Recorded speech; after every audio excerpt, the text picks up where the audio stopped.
Wrapped up the first full day of his first overseas trip. So tell our viewers, what did he accomplish? That meeting today was focused on the relationship between the U.S. and the United Kingdom. Obviously, there are political and personal differences that have been made very clear between President Biden and UK Prime Minister Boris Johnson, but those were nowhere to be seen, at least not publicly throughout the day, as the two leaders focused on strengthening the historic ties between their two nations. Tonight, President Biden starting off a week of critical meetings with foreign leaders with an effort to reinvigorate the special relationship. It is. You should be praised. Been to a great country many times, but this is the first time as President of the United States. Well, everybody's absolutely thrilled to see you. Biden sitting down with British Prime Minister Boris Johnson, a carefully choreographed first overseas meeting, devoid of the tension behind the scenes over a handful of issues. Discharged and discussed a broad range of issues on which the United Kingdom and the United States are working in very close cooperation. We affirmed the special relationship. Instead, a meeting framed with deliberate symbolism, the two leaders viewing the original copy of the Atlantic Charter. With a revitalized Atlantic Charter, updated to reaffirm that promise while speaking directly to the key challenges of this century. As he and Johnson signed an updated version of that declaration, the latest piece of an overarching effort by Biden to present a unified and reinvigorated alliance of Western democracies, one that will be challenged in just a matter of days as Biden sits down with Russian President Vladimir Putin and Biden's closest advisor, his wife Jill, telling reporters he's up for the challenge. Oh my gosh, he's over-prepared. The days ahead, a calibrated effort to lead the post-World War II Western alliances to meet the challenges of a new era. America will be the arsenal of vaccines in our fight against COVID-19, just as America was the arsenal of democracy during World War II. With a new vaccine effort at the center of that push. Biden announcing the purchase of 500 million doses of the Pfizer vaccine to be donated to 92 low and middle income countries and the African Union. America will be the arsenal of vaccines in our fight against COVID-19, just as America was the arsenal of democracy during World War II. Those first doses scheduled to ship out in August. And Wolf, President Biden making clear that the U.S. is not acting in isolation here. There is an expectation that when G7 leaders meet tomorrow, the other countries in that group will also pledge donations as well, really the U.S. trying to serve a leadership role as the president and allies leverage what they have in their large market economies to distribute those vaccine doses to countries of lower and middle income status, making clear they believe this would be a key component of both diplomacy and extremely important from a public health perspective, Wolf. Certainly is. All right, Phil, stick around. We're going to get back to you in a few moments. But right now, I want to go to our chief international correspondent, Clarissa Ward. She's also in England covering this summit. Clarissa, before becoming president, President Biden once called British Prime Minister Boris Johnson a physical and emotional clone of then President Trump. So how did the two men get along today? Well, what a difference a couple of years makes, Wolf. We heard Prime Minister Boris Johnson call President Biden a breath of fresh air. And if before he was being compared to President Trump, now he's hoping he will be compared to Winston Churchill, who, of course, he admires greatly, has even written a book about. And he wants to sort of shift the narrative here, looking at the U.S. and the U.K. as two great global leaders working together in partnership, hearkening back to that relationship between Churchill and Roosevelt, and reshaping the global world in this time of great challenge. You heard them really try to strike a united front, jovial, jocular, often tone, and sometimes even deferential. Take a listen to this one exchange between them. Told the Prime Minister we have something in common. We both married way above our station. I'm not going to dissent from that one. But I'm not going to disagree with the president there, or indeed on anything else. I think highly likely. So you heard that there. I'm not going to disagree with anything he says. The emphasis here, not just from the UK, but from many people who President Biden will be meeting on in the run-up to this very important summit with President Putin, is that liberal democracies must stand together, and they must deliver, Wolf, a very concrete and firm message that the age of multilateralism is not over, that international cooperation is still relevant and important, and that the U.S. can still play a significant role in global leadership. Yeah, these are really historic and very, very important talks that are going on. Clarissa, stay with us. I want to bring in right now the president of the Council on Foreign Relations, Richard Haass. He's also the author of the important book entitled The World, A Brief Introduction. There's the cover right there. So, Richard, give us the at times frosty, given the at times frosty relationship between these two men, how do you think the president handled this first crucial hour, this moment on his first major foreign trip with the British Prime Minister? Well, the big news of the day was the change in U.S. vaccine export policy, and that was well received and welcome for all sorts of reasons. I think in terms of the relationship between the U.S. and the UK needs the United States much more, in large part because of Brexit. One of the important rationales for this relationship was that the United States could have influence in Europe through the UK. That is now over. So the UK now needs the US more. The problem is the UK is somewhat less valuable to the United States, again, because of its separation from Europe. And also, given the Northern Ireland issue, it's not only the short-term differences there, Wolf, but also the potential for Scotland and Northern Ireland to threaten the integrity of the UK itself. Yeah, that's obviously really, really important. President Biden, Richard, he clearly wants to signal a clean break with the Trump era, but there are still some serious issues on which the U.S. and its European allies clearly don't see eye to eye, right? Oh, absolutely. They don't see eye to eye on how to deal with Russia. They don't see eye to eye on how to deal with China. There has been the vaccine issue. A lot of Europeans look at American society, issues like guns, and they shake their heads. They don't recognize that America issues over race. So there's enormous issues, and I have even brought up trade and other things. That said, let's be fair. This president has made the strategic decision, Wolf, that he is going to approach the world not unilaterally, as the previous administration so often did, but from a foundation of America's relationship with its principal allies in Europe and Asia. And that's one of the big differences between the two administrations. Yeah, it's a huge difference indeed. In some ways, Richard, this trip, we could say, is decades in the making. President Biden obviously was deeply involved in foreign policy as a senator for some 36 years, as vice president for 8 years. Are we seeing that right now on display? Oh, absolutely. All those times you would go with John McCain to the Munich Security Conference, he's comfortable. In the same way that he was comfortable in the Senate, talking to Republicans and Democrats alike, he's comfortable going overseas and talking to foreigners. He also is a great believer in personal diplomacy. Often American presidents exaggerate how important the personal element is. If he does, he wouldn't be the first to do so. You know, Clarissa, these key U.S. alliances, they're about to be put to the test when President Biden actually sits down next Wednesday in Geneva with Russian President Putin. It's going to be a major test how it unfolds, right? Of course, and that's why everybody's paying such close attention. And everybody really, I think, is asking the question as well, what is actually achievable here? What does success actually look like? There are so many different competing interests from the various democracies that kind of have a hand in this, that have great concerns about Russia's behavior on the world stage. And at the same time, there's very clear limitations as to what President Biden will be able to achieve by sitting down with President Putin. He's not going to simply say to him, you can't be cracking down on the opposition in the form of Navalny, and expect President Putin to stop doing that. So the question becomes, what does success look like out of this? What are people expecting and hoping, and how can that be delivered? And we will find out in the coming days. All right, guys, thank you very, very much. There's more breaking news coming into the Situation Room right now. New hope for an infrastructure deal as a group of Democratic and Republican senators announced they have reached a new plan. They've agreed on a new plan, plus new developments in the breaking news right now. A bipartisan group of 10 senators 5 Democrats, 5 Republicans.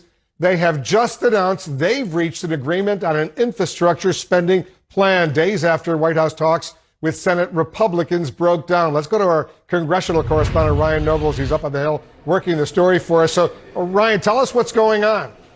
Well, this is significant, Wolf. This bipartisan group of Republicans and Democrats, 10 in total, have been working behind closed doors on this infrastructure package.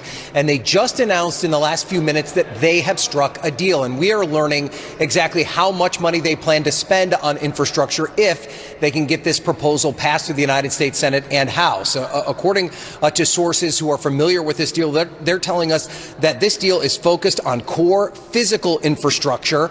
This, of course, that a big part of the debate right now on Capitol Hill. Exactly how do you spend this money? They are going to plan to do this without any tax hikes. They're going to propose $579 billion in new spending. Added to that, they're going to repurpose even more money, and the total cost of $1.2 trillion over 8 years. Now, this is a significant step, Wolf, the fact that we do have Republicans and Democrats agreeing on a proposal, but it still has a long way to go. Already, many Democrats are expressing concerns about these negotiations, this deal far short of what many had hoped and what the Biden administration had hoped for, and also the fact that they're planning to put this proposal forward without any kind of significant tax increase also has many Democrats concerned. In fact, there were Democrats telling our reporters today that they should just walk away from these talks and move on. But there is some optimism from leadership here in the Senate. The Senate Minority Leader Mitch McConnell saying he's open to seeing what these negotiators could come forward with. Well, if they still have a long way to go, it still requires 60 votes to get something passed in the Senate. Right now, they only have 10 for sure. So this deal far from over. Yeah, but those 10, as we keep pointing out, 5 Democrats, 5 Republicans, that's pretty significant. Ryan, thank you very much. I want to get some more on these developments. CNN political analyst Maggie Haberman is joining us. She's the Washington correspondent for the New York Times. Also with us, our senior political correspondent, Abby Phillip. Abby, is this potentially the breakthrough a lot of folks have been waiting for? Well, we'll see. I think this is the closest that we've gotten to actually seeing what more than one Republican might be willing to agree to in terms of a bipartisan deal. Now, there are a couple of roadblocks yet ahead, potentially. How will this fare in the House of Representatives, where already progressives are saying these talks are pushing the bill too small, taking out some important priorities like climate change and other things, and they are very skeptical of what might come out of this. And then secondly, even in the Senate, will Mitch McConnell allow his members to go ahead and vote for something, even if it's bipartisan? I think there's a strong political desire among Republicans to just say no to pretty much everything that the Biden administration wants. Yeah, at least 5 Republicans are on board. This deal, Maggie, just minutes before the deal was announced, some Democrats were saying it was time, Zebby points out, to pull the plug on these negotiations. Does this announcement, from your perspective, really change what's going on? Look, Wolf, it certainly is a step, and from the White House's perspective, I think what they have wanted is all along to keep things moving, and they have talked about how there are multiple paths. Whether, as Abby says, that's realistic for this version to go through, I think remains to be seen, but there is this concern among some Democrats that the focus on this bill in particular, given the roadblocks that it's facing, is coming at the expense of other priorities, most notably a Voting Rights Act bill. There are Democrats who would like the Biden White House to be more vocal about getting involved. We know there's an announcement coming from the Justice Department tomorrow on voting rights, but what that looks like remains to be seen. And so I think that is an area where you are going to hear increasing concern, or at least an increasing level of concern, among some of Biden's fellow members within the Congress. Yesterday, Abby, when the Transportation Secretary, Pete Buttigieg, from the Biden administration was here, he seemed to agree with me that we can't let the perfect be the enemy of the good. Now, this may not be a perfect deal from a lot of Democrats' perspective, and certainly from a lot of Republicans' perspective, but a lot of them might conclude it's a good deal. Yeah, I mean, that ought to be the mantra in Washington, but often it's not. It will be interesting to see whether the White House will be willing to really play ball on this deal. I mean, this is really the closest that they've gotten to really getting something from Republicans that Democrats may also be willing to agree to. And it's going to be hard for them to just walk away and say, this isn't good enough for us.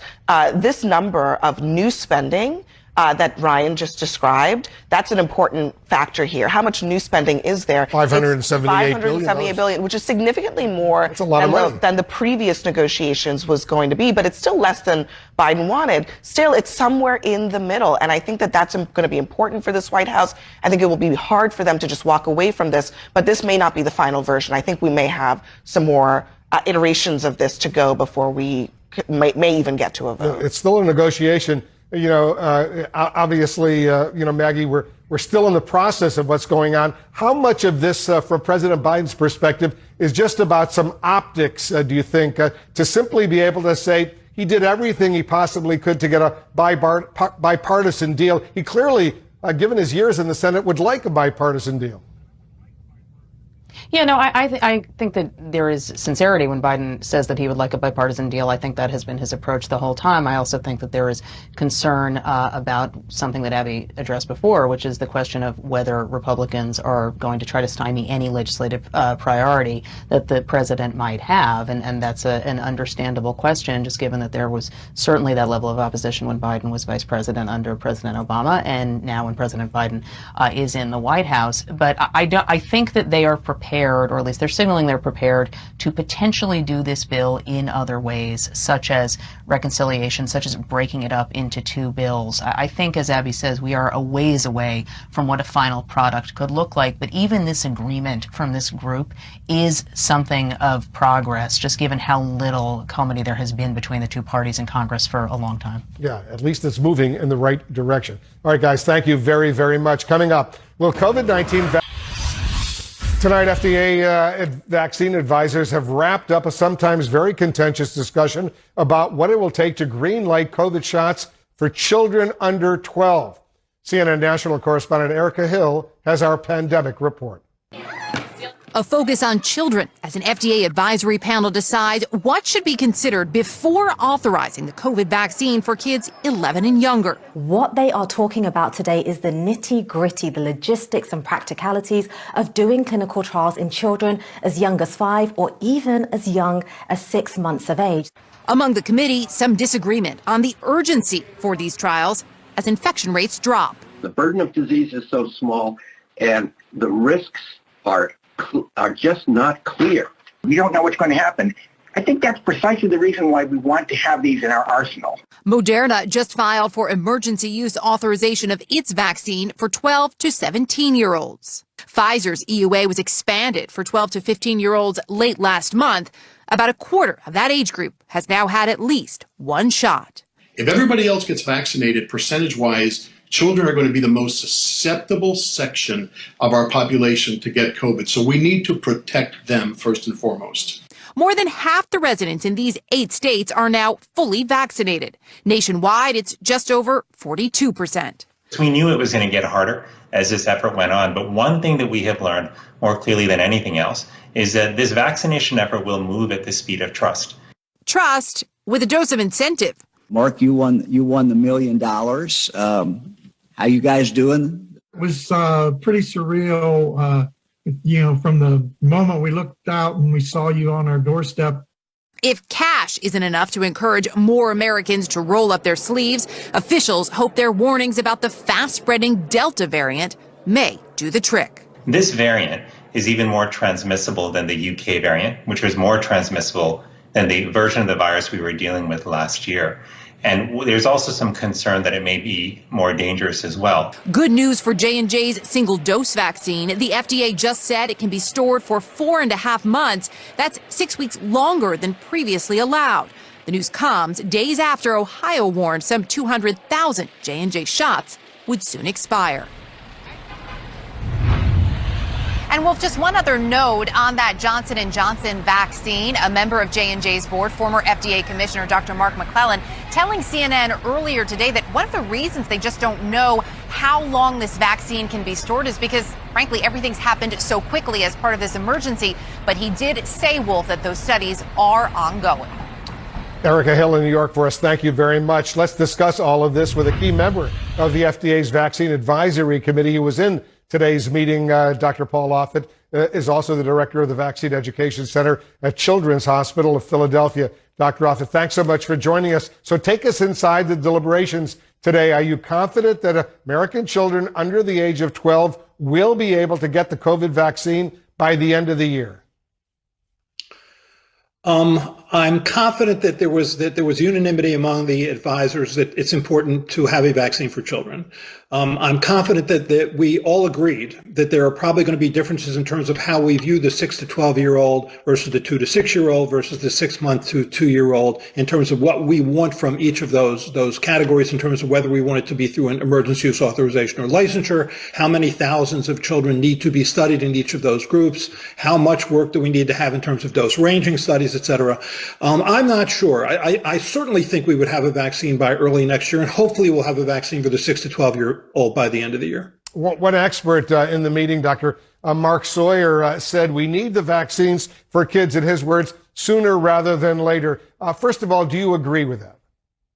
I do. I mean, children certainly suffer and are hospitalized and occasionally die from this virus. I mean, there's been about 4 million children who've been infected. About 550,000 are between 0 and 4 years of age. You've had almost 40,000 hospitalizations. You've had thousands of children who've had to suffer this disease called multi-system inflammatory disease, which is frightening, frankly.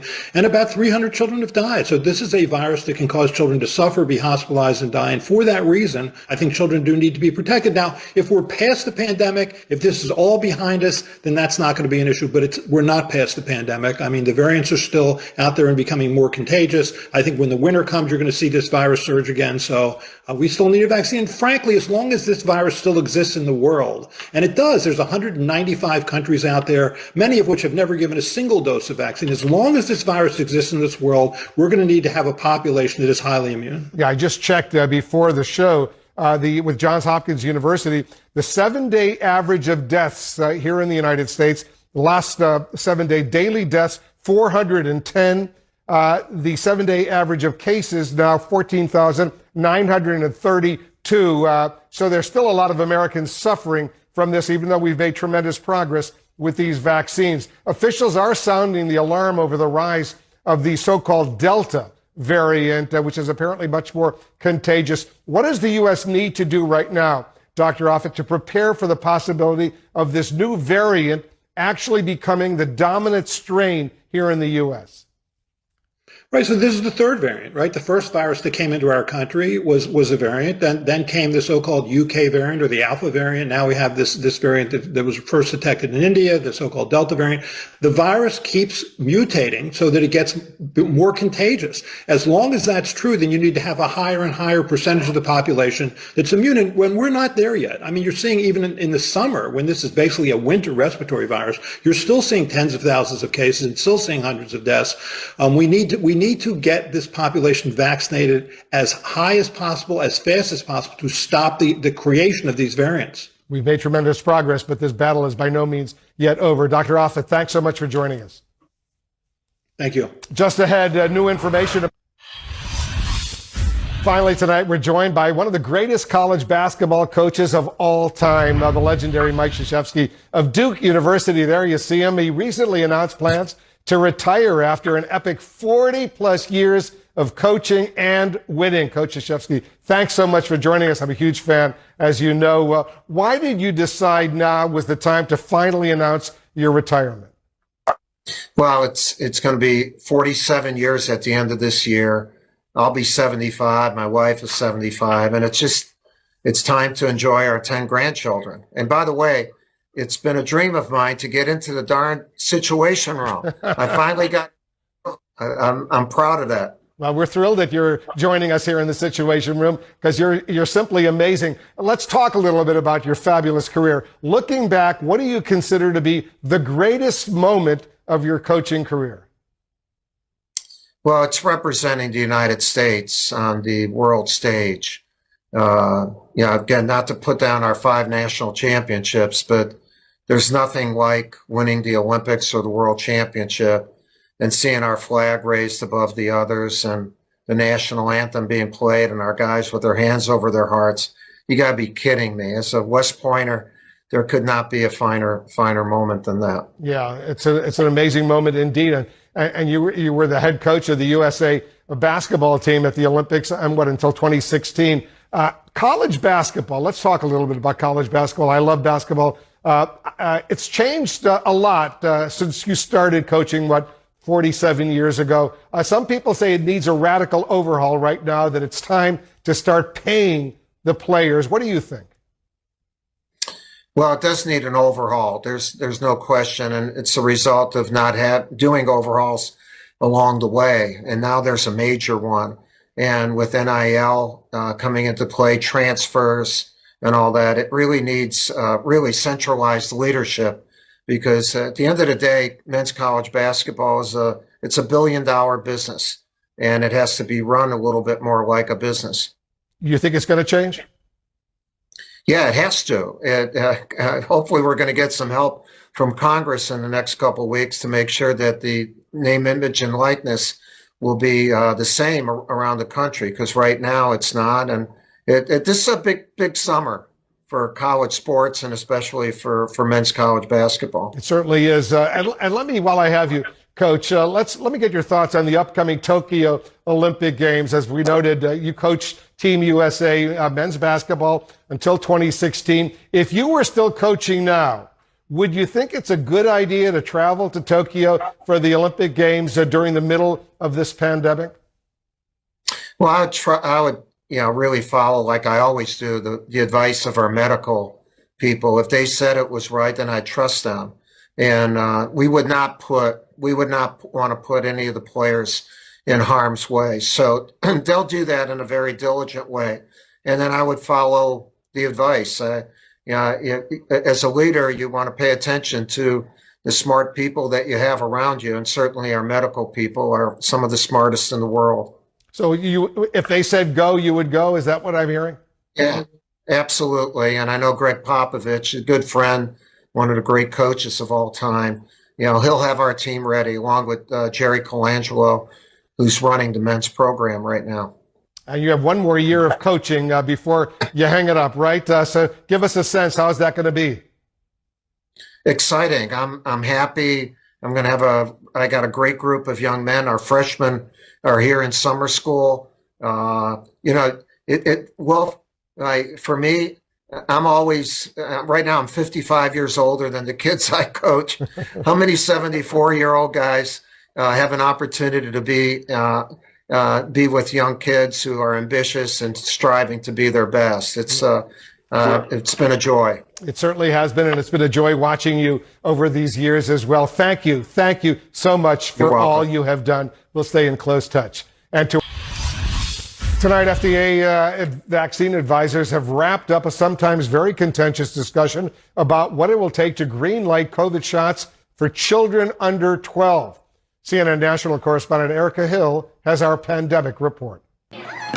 A focus on children as an FDA advisory panel decides what should be considered before authorizing the COVID vaccine for kids 11 and younger. What they are talking about today is the nitty-gritty, the logistics and practicalities of doing clinical trials in children as young as 5 or even as young as 6 months of age. Among the committee, some disagreement on the urgency for these trials as infection rates drop. The burden of disease is so small, and the risks are just not clear. We don't know what's going to happen. I think that's precisely the reason why we want to have these in our arsenal. Moderna just filed for emergency use authorization of its vaccine for 12 to 17-year-olds. Pfizer's EUA was expanded for 12 to 15-year-olds late last month. About a quarter of that age group has now had at least one shot. If everybody else gets vaccinated, percentage-wise, children are going to be the most susceptible section of our population to get COVID. So we need to protect them first and foremost. More than half the residents in these 8 states are now fully vaccinated. Nationwide, it's just over 42%. We knew it was going to get harder as this effort went on. But one thing that we have learned more clearly than anything else is that this vaccination effort will move at the speed of trust. Trust with a dose of incentive. Mark, you won the $1 million. How you guys doing? It was pretty surreal, from the moment we looked out and we saw you on our doorstep. If cash isn't enough to encourage more Americans to roll up their sleeves, officials hope their warnings about the fast-spreading Delta variant may do the trick. This variant is even more transmissible than the UK variant, which was more transmissible than the version of the virus we were dealing with last year. And there's also some concern that it may be more dangerous as well. Good news for J&J's single-dose vaccine. The FDA just said it can be stored for 4.5 months. That's 6 weeks longer than previously allowed. The news comes days after Ohio warned some 200,000 J&J shots would soon expire. And Wolf, just one other note on that Johnson & Johnson vaccine. A member of J&J's board, former FDA Commissioner Dr.